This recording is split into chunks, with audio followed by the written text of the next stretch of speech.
homem bom da bobônica. Ele promete. Será que eles pensam que o povo é tonto e que não sabe que eles governam esse país há muitos anos e que não fizeram o que estão prometendo agora?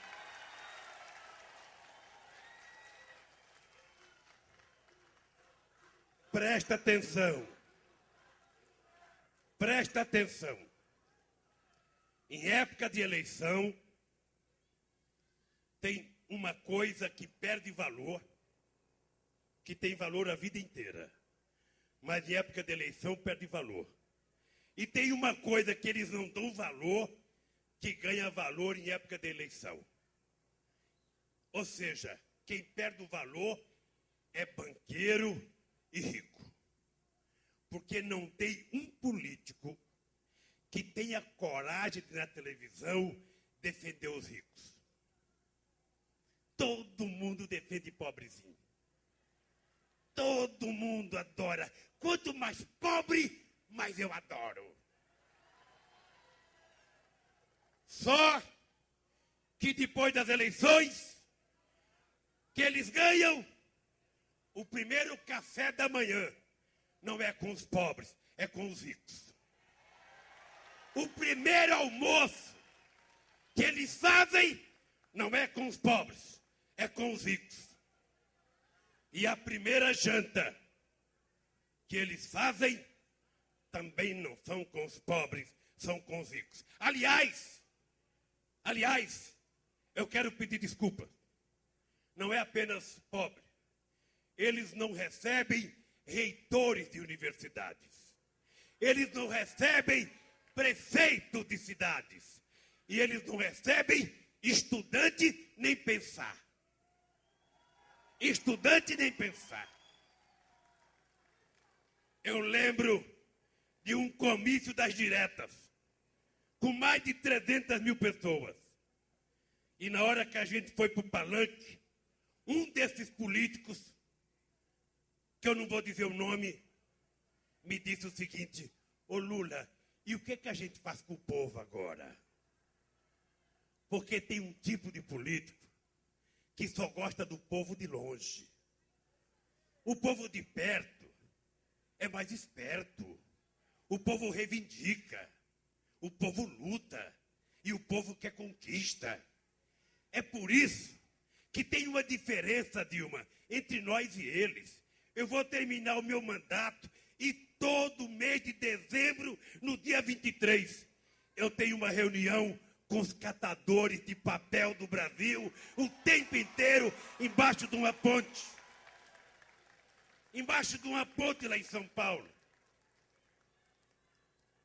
Porque eu tive a coragem, Dilma, de ir numa conferência de GLTB, que tinha todas as minorias. E eu fui para acabar com o preconceito. Para acabar com o preconceito. Porque as minorias não são minorias na hora de pagar imposto de renda. Não são minorias na hora de votar. Ninguém recusa o voto dessas pessoas. Mas gostam de ter preconceito contra essas pessoas. Essa gente não nos perdoa. Basta que você vejam alguns órgãos de jornais no Brasil. Aliás, alguns órgãos de jornais deveriam ter a cor do partido que eles defendem e a cara dos candidatos que eles defendem para parar de falar em neutralidade. Porque, na verdade, quem faz oposição nesse país, eles ficam doidos. É determinado tipo de imprensa. Ah, como inventa coisa contra o Lula. A todo dia. Olha, se eu dependesse deles, para ter 80%, sabe, de aprovação nesse país, eu teria 0. Porque 90% das coisas boas deste país não é mostrado no cotidiano. Por exemplo, eles nunca disseram que foi um metalúrgico, ajudado por essa gente, e ajudado por vocês, um metalúrgico que não teve um diploma universitário, que só tem o 4º ano primário e um curso do Senai, que é o presidente que mais fez universidade na história desse país e mais fez escolas técnicas na história desse país.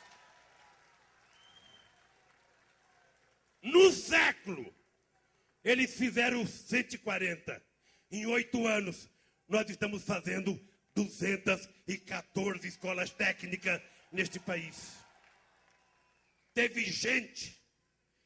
gente com doutorado, falando inglês e francês, e ainda de lambuja falava espanhol, que fez pós-graduação, não sei aonde, que tinha não sei quantos títulos de doutor honoris causa, passou por esse país e não fez uma única universidade nova.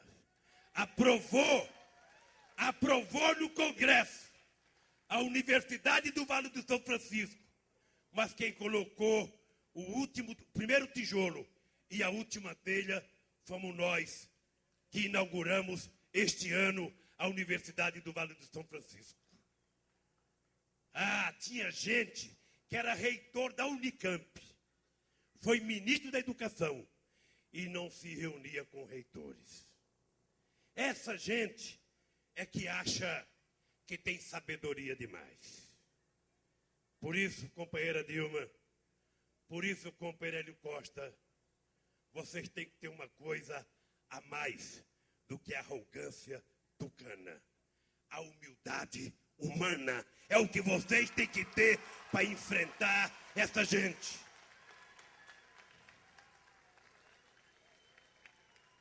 Pois bem, aqui em Minas Gerais, como não poderia deixar de ser,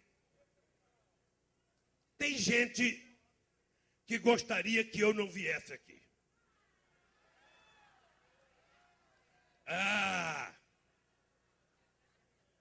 Meu Deus do céu, imagina vocês, um Lula incomoda muita gente. Imagina esse monte de Lula que está aqui.